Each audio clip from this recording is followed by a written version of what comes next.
గవర్నర్లు కేబినెట్ నిర్ణయాలను ఆమోదించాల్సిందేనా? కేంద్రం ఎలా చెబితే అలా ప్రవర్తించే అవకాశం లేదా? కేబినెట్ మాత్రమే సుప్రీం కానుందా? రాజ్ భవన్లలో ఇక కిరికిరి రాజకీయాలకు తావులేదా? కేంద్రంలోని అధికార పార్టీల ఏజెంట్లుగా వ్యవహరించే గవర్నర్లకు సుప్రీంకోర్టు చెక్ పెట్టిందా అంటే నిజమే అనే సమాధానం వస్తుంది. కేంద్ర ప్రభుత్వం నియమించిన గవర్నర్లు రాష్ట్రంలో తమకు నచ్చని పార్టీ అధికారంలో ఉంటే ఆయా రాష్ట్ర ప్రభుత్వాలు పంపే బిల్లులను కోల్డ్ స్టోరేజ్ లో పెట్టేసేవారు.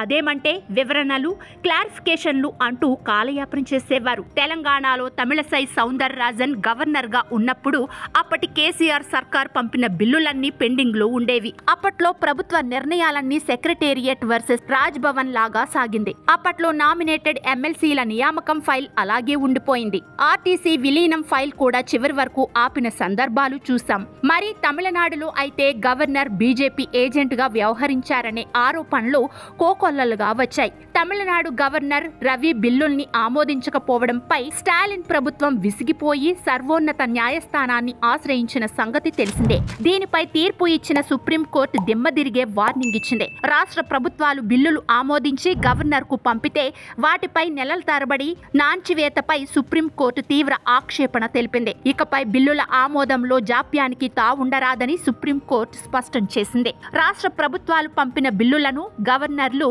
నిర్ణీత సమయంలో ఆమోదించాల్సిందేనని ఉద్ఘాటించింది. లేదంటే వారి చర్యలను న్యాయ సమీక్షకు గురి చేస్తామని సుప్రీంకోర్టు తేల్చి చెప్పింది. రాష్ట్రపతి ఆమోదం కోసం పంపిన బిల్లులను కూడా 3 నెలల్లోపు పరిష్కరించాలని ఆదేశించింది. రాష్ట్ర ప్రభుత్వం పంపిన బిల్లులను గవర్నర్ గనుక రాష్ట్రపతి పరిశీలనకు పంపితే రాష్ట్రపతి 3 నెలల్లో నిర్ణయం తీసుకోవాలని హోం వ్యవహారాల మంత్రిత్వ శాఖ నిర్దేశించిన గడువును అనుసరించాలని కోర్టు పేర్కొంది. గవర్నర్ బిల్లులను ఎక్కువ కాలం పెండింగ్ లో ఉంచడం, సదుద్దేశంతో వ్యవహరించకపోవడం సరికాదని కోర్టు అభిప్రాయపడింది. బిల్లులను పునః పరిశీలించిన తరువాత తిరిగి పంపినప్పుడు గవర్నర్ వెంటనే ఆమోదం తెలపాలని సూచించింది. రాష్ట్ర మంత్రి మండలి సలహా మేరకు గవర్నర్ పనిచేయాలని, ఒకసారి సభకు తిరిగి పంపిన బిల్లును రెండోసారి రాష్ట్రపతి పరిశీలనకు పంపకూడదని కోర్టు పేర్కొంది. మంత్రి మండలి సలహాకు విరుద్ధంగా బిల్లును నిలిపివేస్తే గరిష్టంగా 3 నెలల్లో తిరిగి పంపాలని పేర్కొంది. పునః పరిశీలన తరువాత బిల్లును సమర్పిస్తే